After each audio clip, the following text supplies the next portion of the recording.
welcome to this week's episode of American Airgunner. We'll sit down for a special edition of the Round Table, and Amanda and Mr. Loco are going head-to-head. All this and more coming up right now on American Airgunner.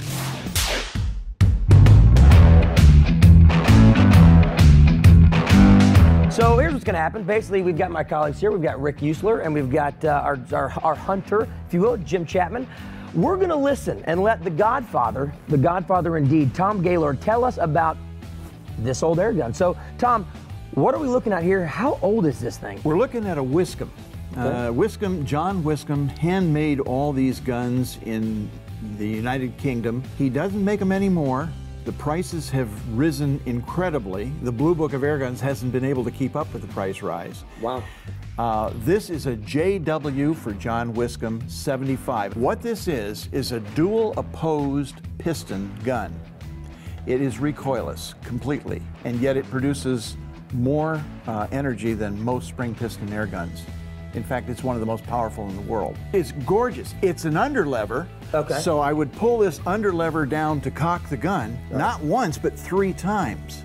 To load it, you break the barrel down. You cock the gun first, and then you load the pellet.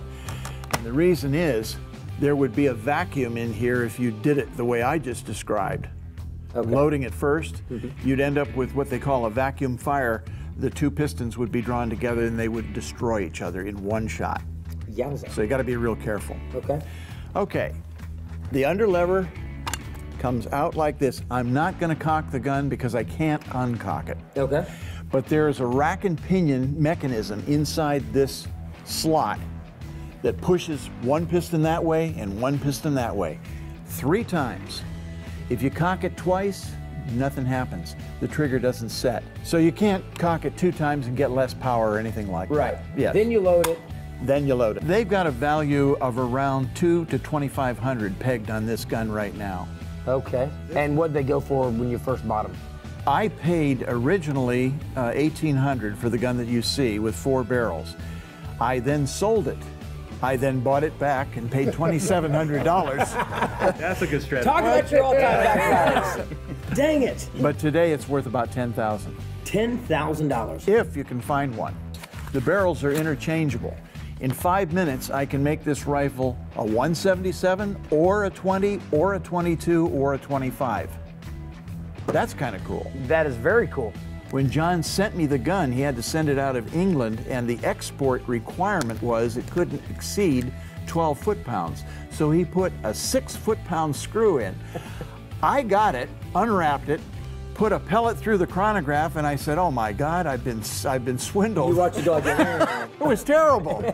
I got on the phone and called England, and he laughed and he laughed. And he says, "Everybody does that." And he says, "I guess I ought to put something in the literature about that.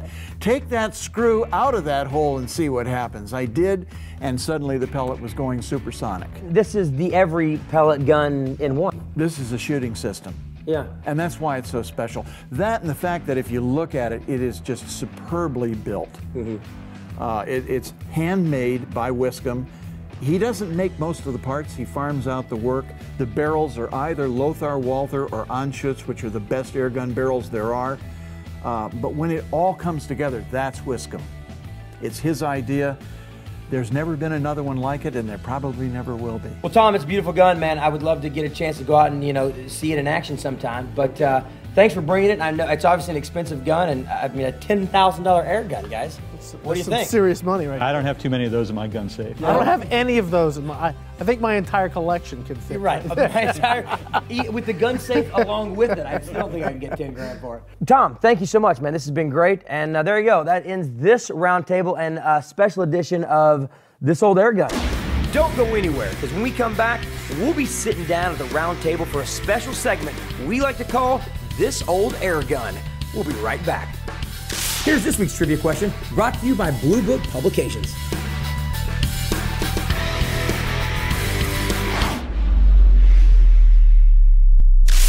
All right, guys, coming up after the break, we'll see if it's Amanda or Mr. Loco going home in our Bolt Spin Elimination Challenge. Don't go anywhere. PyramidAir.com. Let's see. That was fast. Bingo. Honey, did you do those chores yet? Chores. Roger, put that drink down. We gotta mow. Chop, chop. Oh yeah, he's out there showing the grass who's boss. Pyramid Air. Big selection, fast shipping, the airgun experts.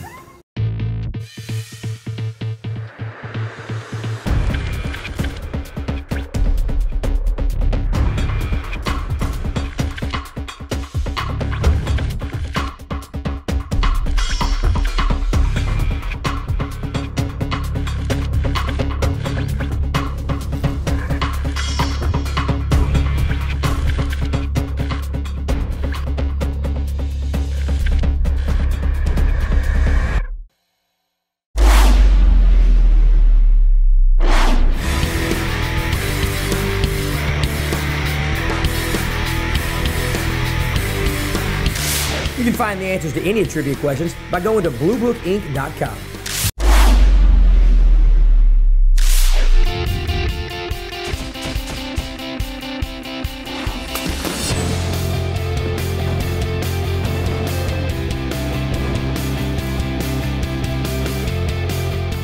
All right, guys, how we doing today? Good. All right, so obviously Sparky and Bob, you guys are safe, so I know you're feeling real nice, am I right? Oh yeah. All right, guys, so here's the challenge for today's elimination.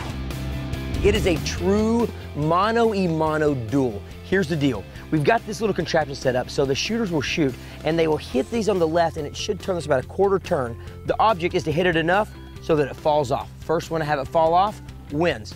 Here's the kicker. Their competitor can shoot it on the right side to turn it this way, counterclockwise, to make it harder for them to make it drop. So they can pick if they want to hit their own or if they want to hit their opponent's. Either way, it's going to be good. Now to do this, they're going to be using, this is the RWS Model 54 22 caliber side lever rifle. Now this thing is heavy. It's got a great leaper scope on it that should be pretty good for this competition. And these guys have no excuse with this scope if they miss. So here we go. We got Amanda, we got Loco. One of them's going home. Let's get it on. Good luck. Let's hit the stations and get it on. Come on. I even liked her strategy on which seat she chose because by choosing the right side, Loco would have to completely shoot across the field to hit her right side when all she had to do was concentrate on the two inside targets. All right, Loco, Amanda, your duel begins at the sound of the horn. Shooters ready? Yes. Ready. All right, obviously the cocking is going to be quite a part of this process. It's going to make it a little more tough, but we shall see. Here we go, Amanda's first shot. Oh yeah, she goes for her own. Turns it a quarter. Loco misses his first shot. Come on, baby, come on, here we go, guys, here we go.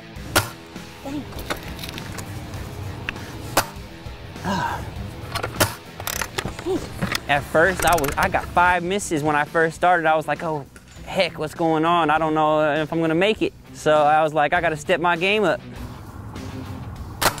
There you go. Loco gets his first hit.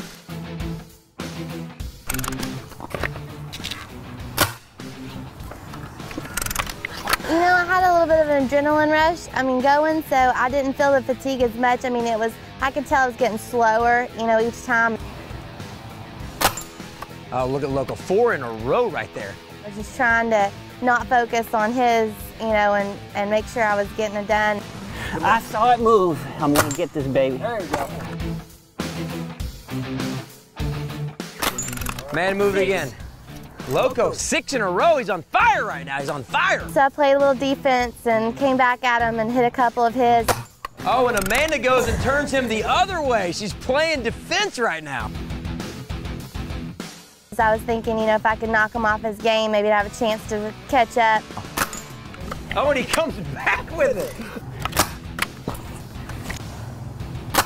9. Look at him. He's on fire. He's definitely found his rhythm right now.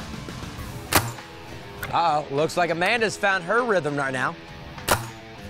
Got a little bit of a nick there from Amanda. Looks like that's 3 in a row. Loco hits it and spins it. Oh, yeah. Thank you, jeez. Good job, brother. Hey, let's bring Bob and Sparky back in here. Come on in here, guys. Congratulations. Thank you. Congratulations. Thank you. There you go, elimination challenge. Unfortunately, we have to say goodbye to our only female competitor.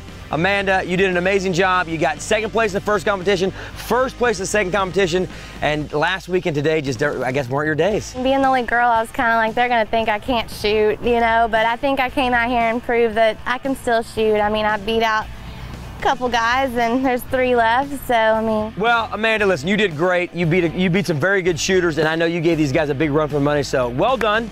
Thank you. Unfortunately, you've run out of air, so it's time for you to leave the Airgunner Challenge. All right, bye, guys. Good luck. You have a good Take one. care. Next week, we are down to our final 3. Are you guys ready for it? I'm ready. I'm ready. You guys I'm are ready. it. You guys are our final 3, so this is it, all right? This is it. Guys, congratulations for making it this far. You are the final 3 in the Airgunner competition. Thank you. Well done. That is it for this episode of American Airgunner. I hope you've enjoyed it, but make sure you come back next week as these 3 go head-to-head in the next round of the Airgunner Challenge. And there might be a little bit of a twist. See you next week.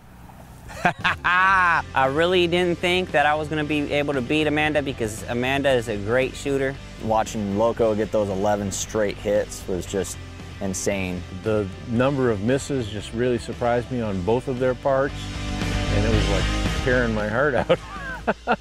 I'm pulling for Loco. I am. There's tough competition for him, though. Chris is a good shot. He knows a lot about it. Bob's a very steady shot. I'd like to see him take it home.